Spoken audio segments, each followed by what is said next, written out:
Hi students, let's study 9th standard ICSE English Literature, Julius Caesar, Act 2, Scene 3, Artemidorus' Warning. This scene takes place in a street in Rome near the Capitol. Artemidorus is a teacher.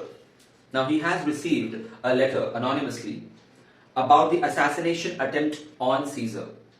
So he's reading the letter in which clear instructions are given about the entire plot. And even the names of the 8 main conspirators have been mentioned. That is Brutus, Cassius, Casca, etc. Someone among the conspirators hasn't been loyal. So once again, this proves that Brutus was wrong in trusting all the conspirators in the previous scene, where he didn't believe that any conspirator should take an oath. Artemidorus plans to approach Caesar because many petitioners were supposed to meet him on that day. Every night, Senate meets, discussions happen regarding the various petitions. Artemidorus hopes that he's able to present the letter to Caesar and he reads it for his own safety. And in case he fails in this, if Caesar is unable to know about this, then Artemidorus thinks that this was his fate. And by fate, he means a destiny which is pre-decided by the 3 Greek ladies of fate, Clotho, Lachesis, and Atropo. Just like in Indian mythology, we have Vishnu, Brahma, and Shiva, who control everything.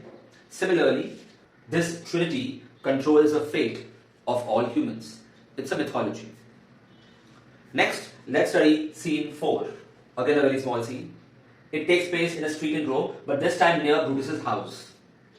Now earlier, Brutus had kept his word and had revealed the entire plan to Portia, because Portia had convinced him that she's strong enough to keep a secret and she deserves to know what is troubling her husband.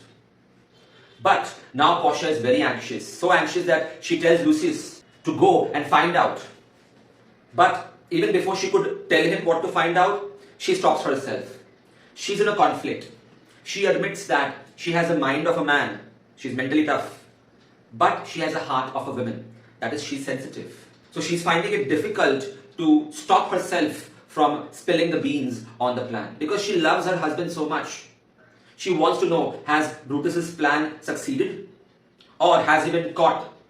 She hears imaginary sounds of riots. She is scared that what if the conspirators, including her husband, are caught? But she can't do anything about it. She can't reveal it to anybody, not even to Lucius. And to make matters worse, the soothsayer who had warned Caesar earlier, beware the Ides of March, approaches Portia.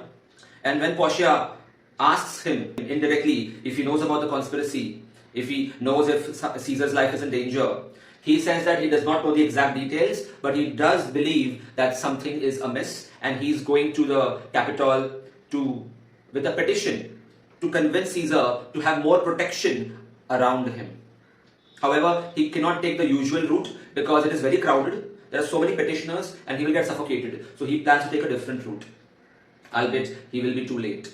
Portia hopes that Brutus is successful in his endeavors, in his enterprise.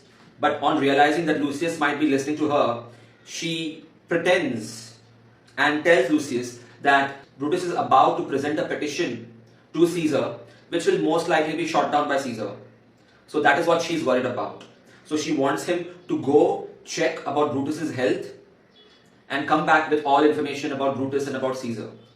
Hi students, this is AJ sir.